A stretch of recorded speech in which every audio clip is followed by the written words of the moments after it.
mencintai sahayanya,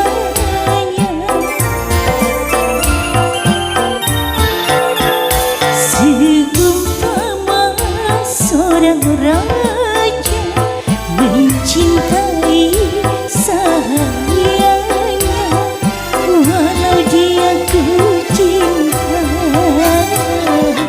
ku rela demi nama baiknya, ku rela menderita. Aku bersalah apabila mencintainya. Bukankah hak manusia mencinta atau dicinta?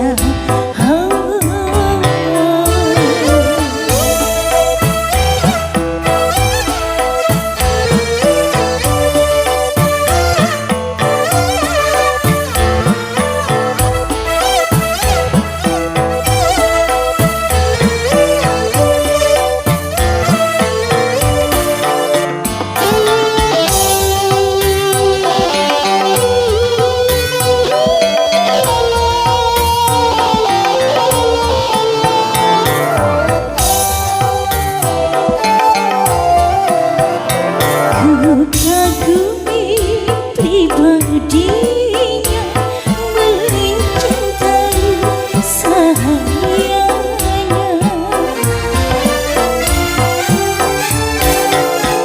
seumpama seorang raja mencintai sahayanya, walau dia ku cinta,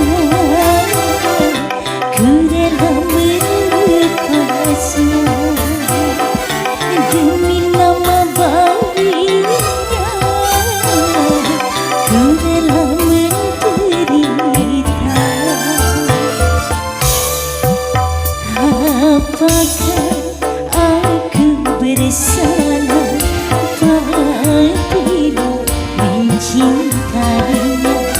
Bukankah hak manusia mencinta atau dicinta?